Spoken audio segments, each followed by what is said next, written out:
ফিরে এলাম বিরতির পর। মেয়েকে হারিয়েছেন 1 বছর হয়ে গিয়েছে। সঠিক বিচারের দাবিতে আজও পথে নির্যাতিতার বাবা মা। শনিবার তাদের ডাকা নবান্ন অভিযানে পুলিশের বাধার মুখে পড়ে মার খেতে হয় নির্যাতিতার মাকে। তারপরই পুলিশের বিরুদ্ধে অভিযোগ দায়ের করলেন নির্যাতিতার বাবা। আজিকর হাসপাতালে মেয়েকে ধর্ষণ খুনের ঘটনার সুবিচারের দাবিতে নবান্ন অভিযানে পুলিশের লাঠিচার্জে গুরুতর আহত হয়েছেন নির্যাতিতার মা। এই অভিযোগ তুলেই দুদিন পর পুলিশের বিরুদ্ধে এফআইআর দায়ের করলেন নির্যাতিতার বাবা। সোমবার তিনি শেক্সপিয়র সরণি থানায় ইমেলের মাধ্যমে অভিযোগ দিয়েছেন বলে সূত্রের খবর।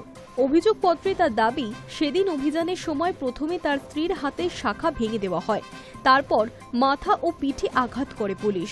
আঘাতের জেরে তিনি অসুস্থ হয়ে পড়লে দ্রুতই তাকে মুকুন্দপুরের একটি বেসরকারি হাসপাতালে নিয়ে যাওয়া হয়েছে।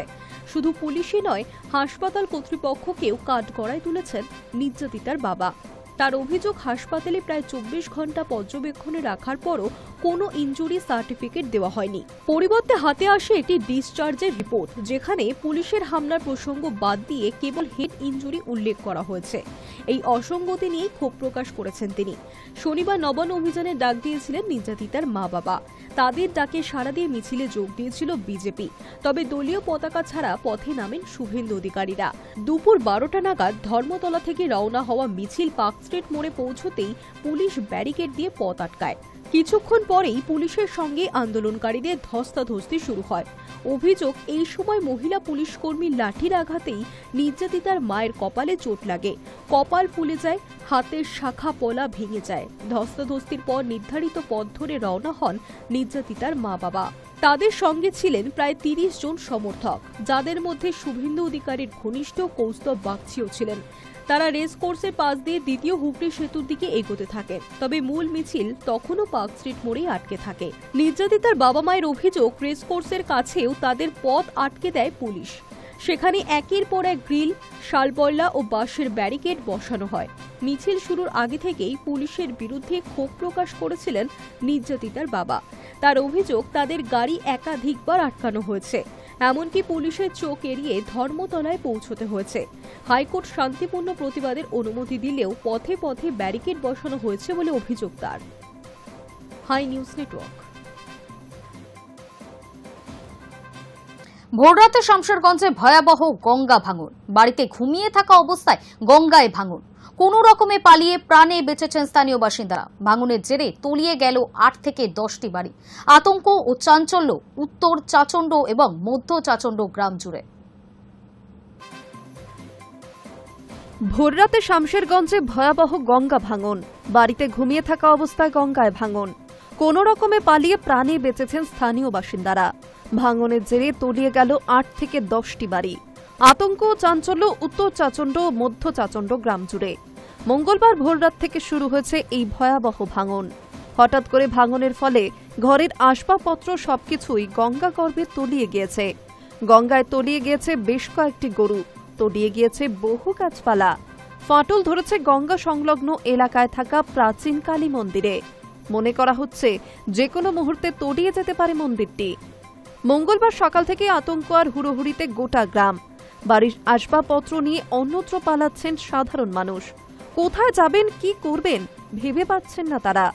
স্থানীয় বাসিন্দা সূত্রে জানা যায়, গত কয়েকদিন থেকেই শামশেরগঞ্জের বেশ কয়েকটি গ্রামে বন্যা আতঙ্ক লক্ষ্য করা যাচ্ছে। এরই মাঝে ভাঙন ঘিরে ব্যাপক চাঞ্চল্যের সৃষ্টি হয়েছে। যেহেতু এখানে ঘিঞ্জি এলাকা, অনেক বাড়ি ঘর রয়েছে, তারাও আতঙ্কিত। আর 8-10টা বাড়ি তো তলিয়ে গেল, আপনারা দেখলেন। মন্দিরও তলিয়ে বসছে। একটা মন্দির রয়েছে, সেটাও কিন্তু নদী গর্ভে চলে যাবে। ভোররাতে বাড়ি তলিয়ে গিয়েছে বেশ কয়েকটি। ঝুঁকিপূর্ণ অবস্থায় রয়েছে কয়েকশো পরিবার। অবিলম্বে পর্যাপ্ত পদক্ষেপ গ্রহণ করার জন্য প্রশাসনের কাছে দাবি জানিয়েছেন সাধারণ মানুষ। Hi News Network. লোকসভায় পাশ হলো আয়কর বিল। আগেই সংসদে পেশ হলেও নতুন আয়কর বিল প্রত্যাহার করে নিয়েছিল কেন্দ্রীয় সরকার। অবশেষে সিলেক্ট কমিটির সুপারিশ অনুযায়ী সোমবার নতুন করে পেশ হলো বিলটি। লোকসভায় পাশ হয়ে গেল নতুন আয়কর বিল। সংসদে পেশ হলেও নতুন আয়কর বিল প্রত্যাহার করে নিয়েছিল নরেন্দ্র মোদী সরকার। অবশেষে সিলেক্ট কমিটির সুপারিশ মেনে সোমবার নতুন করে পেশ হয় বিলটি। সিলেক্ট কমিটির সুপারিশ অন্তর্ভুক্ত করার পর লোকসভায় পাশ হয়ে গেল এই বিলটি। চলতি বছরের ফেব্রুয়ারি মাসে লোকসভায় পেশ হয়েছিল আয়কর বিল। তবে শুরু থেকেই এই বিলের কিছু অংশ নিয়ে আপত্তি জানানো হয় বিরোধীদের তরফে। সংসদ ওয়াকআউট করেন বিরোধীরা। কংগ্রেস সাংসদ মনীষ তিওয়ারি, আরএসপি এর সাংসদ এন.কে. প্রেমচন্দন জানান, নতুন এই বিল পুরনো বিলের তুলনায় আরও বেশি জটিল। তৃণমূল সাংসদ শৌকত রায় বিলটিকে যান্ত্রিক বলে উল্লেখ করেছিলেন। এই অবস্থায় বিলটিকে পাঠানো হয় সিলেক্ট কমিটিতে। সেখানে বিজেপি নেতা বৈজয়ন্ত পান্ডার নেতৃত্বে এই কমিটি বিলটিতে বেশ কিছু সংস্করণ করা হয়। এরপর সংশোধিত বিলটি সোমবার পেশ হয় লোকসভায়। জানা গিয়েছে, সিলেক্ট কমিটি মোট 285টি সুপারিশ করেছিল বিলটি নিয়ে। প্রত্যেকটি গৃহীত হয়েছে। এছাড়াও আয়করের নিয়মে একাধিক পরিবর্তন হয়েছে। যদিও বর্তমানে যে কর কাঠামো রয়েছে সেখানে কোনো পরিবর্তন হয়নি। আয়কর বিশেষজ্ঞ এবং সরকারি সূত্রে খবর, 1 এপ্রিল 2026 থেকে নতুন আয়কর আইন কার্যকর হতে পারে। তবে সোমবার এই বিল নিয়ে আলোচনার সময় লোকসভায় বিরোধীরা কার্যত কেউই ছিলেন না। নামমাত্র আলোচনার পরে বিলটি পাশ হয়ে গিয়েছে। একইভাবে ফাঁকা সংসদে বিল পাশ করানো নিয়ে ক্ষুব্ধ বিরোধীরা। এবার নতুন সুপারিশগুলোর মধ্যেও থাকছে রিটার্ন ফাইল করতে দেরি হলেও রিফান্ড চাইতে পারেন করদাতারা। এককালীন পেনশনের ক্ষেত্রে কর ছাড় মিলবে। যারা কর দেন তাদের আগে থেকেই নিউ সার্টিফিকেট গ্রহণ করতে পারেন। সম্পত্তি করের নিয়মাবলী আরও স্পষ্ট করা হয়েছে। টিডিএস ফাইল করতে দেরি হলেও পেনাল্টি হবে না। Hi News Network. সোমবার থেকে শিয়ালদা রানাঘাট রুটে যাত্রা শুরু করেছে প্রথম এসি লোকাল ট্রেন। আর সেখানেই প্রথম দিনেই বিনা টিকিটে ট্রেনে উঠে ভাইরাল এক যুবক। খসাতে হলো ফাইন। রোববার রানাঘাট শিয়ালদার নতুন এসি লোকালের জমকালো উদ্বোধনের পর সোমবার সকালেই তা যাত্রী নিয়ে ছুটেছে। সকাল 8:29 রানাঘাট স্টেশন থেকে ঠিক সময় ছাড়ে পূর্ব ভারতের এই প্রথম এসি লোকাল। যাত্রীরা টিকিট কেটে সেলফি তুলে খুশি মুখে চড়ে বসেন ঝকঝকি কামরায়। কিন্তু সেই আনন্দ যাত্রার মধ্যেই ঢুকে পড়ল নাটক। রেলের টিকিট পরীক্ষক হঠাৎই এক যাত্রীকে সন্দেহের তালিকায় ফেললেন। মহাশয় আসনের পাশে চুপচাপ বসেছিলেন, যেন কারো চোখে পড়ে গেলেই বিপদ। টিকিট চাইতেই তিনি অন্য কামরায় সরে যাওয়ার চেষ্টা করেন, কিন্তু মিশন ইম্পসিবল বেশি দূর এগোতে পারল না। ধরা পড়তেই ফাঁস হলো আসল ঘটনা। টিকিট তো কাটাই হয়নি। শেষ পর্যন্ত 285 টাকা জরিমানা গুনে তবেই এসির অভিজ্ঞতা উপভোগ করতে হলো সেই যুবককে, যে ভিডিও ভাইরাল এখন সোশ্যাল মিডিয়ায়। যদিও এই ভিডিওর সত্যতা যাচাই করেনি হাই নিউজ। রেলের তরফে আগেই জানানো হয়েছে প্রত্যেকটি কামরায় থাকবেন টিকিট পরীক্ষক এবং রেল পুলিশ। নজরদারিও বাড়ানো হবে। তারই মাঝে প্রথম দিনেই ধরা পড়ল বিনা টিকিটের বাহাদুর। রেলের হিসাবে প্রথম দিন মোট 2503 জন যাত্রী এই ট্রেনে চড়েছেন। যাত্রী পিছু ভাড়া 120 টাকা। ট্রেনটিতে আছে সামনে পিছনে মহিলাদের জন্য আলাদা কামরা, প্রত্যেকটি কোচে সিসিটিভি, জিপিএস নির্ভর এলইডি ডিসপ্লে, অ্যানাউন্সমেন্ট ও টকব্যাক সিস্টেম এবং 3 জনের স্টেনলেস স্টিলের আসন সহ মোট 1126টি আসন। মেট্রোর মতো এক কামরা থেকে অন্য কামরায় যাওয়ারও সুবিধা রয়েছে এই এসি লোকালে। Hi News Network. দিল্লিতে রাহুল গান্ধী ও বিরোধী দলের সাংসদদের হেনস্থার বিরুদ্ধে কংগ্রেসের রাজভবন অভিযান। তা ঘিরেই শহরের প্রাণকেন্দ্রে ধুন্ধুমার কাণ্ড। পুলিশ ও কংগ্রেসদের মধ্যে ধস্তাধস্তি। কর্মীদের প্রিজন ভ্যানে তুলল পুলিশ।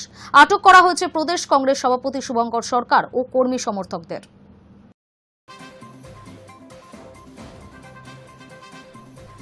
দিল্লিতে রাহুল গান্ধী ও বিরোধী দলের সাংসদদের হেনস্থার বিরুদ্ধে কংগ্রেসের রাজভবন অভিযান। তা ঘিরে শহরের প্রাণকেন্দ্রে ধুন্ধুমার কাণ্ড। পুলিশ এবং কংগ্রেসদের ধস্তাধস্তি। কর্মীদের প্রিজন ভ্যানে তুলল পুলিশ। আটক করা হয়েছে প্রদেশ কংগ্রেস সভাপতি শুভঙ্কর সরকার ও কর্মী সমর্থকদের। মঙ্গলবার দুপুরে মিছিল রাজভবনের সামনে যেতেই পুলিশের সঙ্গে ধস্তাধস্তি বাধে কংগ্রেস নেতৃত্বের। ব্যারিকেড টপকে রাজভবনের সামনে চলে যান এক কর্মী, তাকে আটক করে পুলিশ। তারপরেই রাজভবনের গেটের সামনে ধর্নায় বসেন প্রদেশ কংগ্রেস সভাপতি শুভঙ্কর ও অন্যান্য নেতৃত্ব। দাবি করেন তাদের প্রত্যেককে গ্রেফতার করতে হবে। কিছুক্ষণ পরেই তাকে সহ অন্যান্য নেতৃত্বকে প্রিজন ভ্যানে তুলে নিয়ে যায় পুলিশ। মিছিল থেকে শুভঙ্কর জানান, রাহুল গান্ধী ভোট চুরি ধরে ফেলেছেন। বিজেপি নির্বাচন কমিশনকে সঙ্গে নিয়ে ভোট চুরি করেছে। দিল্লিতে বিরোধী সাংসদদের হেনস্থা করা হচ্ছে, তার প্রতিবাদে কংগ্রেসের এই রাজভবন অভিযান। সোমবার এসআইআর ও বিজেপির ভোট চুরির অভিযোগ তুলে দিল্লিতে ইলেকশন কমিশন ঘেরাও কর্মসূচি করে ইন্ডিয়া জোট। সেখানে দিল্লি পুলিশের হাতে আক্রান্ত হন বিরোধী দলের সাংসদরা। অসুস্থ হয়ে পড়েন তৃণমূল সাংসদ মৌহা ও মিতালি বাগ। আটক করা হয় রাহুল সহ সাংসদদের। সেই ঘটনার প্রতিবাদ ও এসআইআর এর বিরুদ্ধে রাজভবন অভিযান প্রদেশ কংগ্রেসের। Hi News network.